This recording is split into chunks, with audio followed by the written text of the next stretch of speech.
How to fix unable to install app error on iPhone in iOS 16. Hello everyone, I am Bishaka and welcome to our channel. Now, let's get right into the tutorial.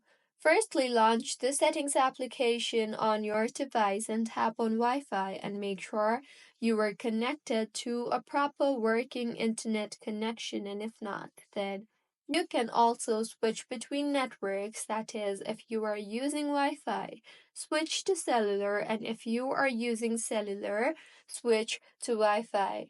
You can also try to enable airplane mode for 10 to 20 seconds and then disable airplane mode again and join a proper working internet connection and try again.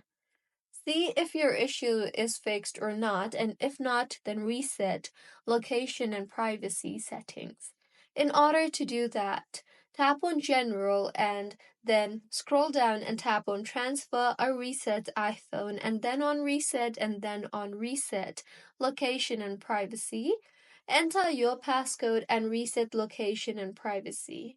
Next, go back to General and tap on Date and Time and make sure the toggle button for Set Automatically is toggled on. Also, in General itself, tap on iPhone storage and make sure your iPhone has enough storage space for apps to be installed. If not, you can also go ahead and offload the apps that are no longer in use. And lastly, in General, again, tap on Software Update and make sure your iPhone is updated to its latest version. And if not, then go ahead and update your device further, as latest version is crucial in maintaining optimal performance.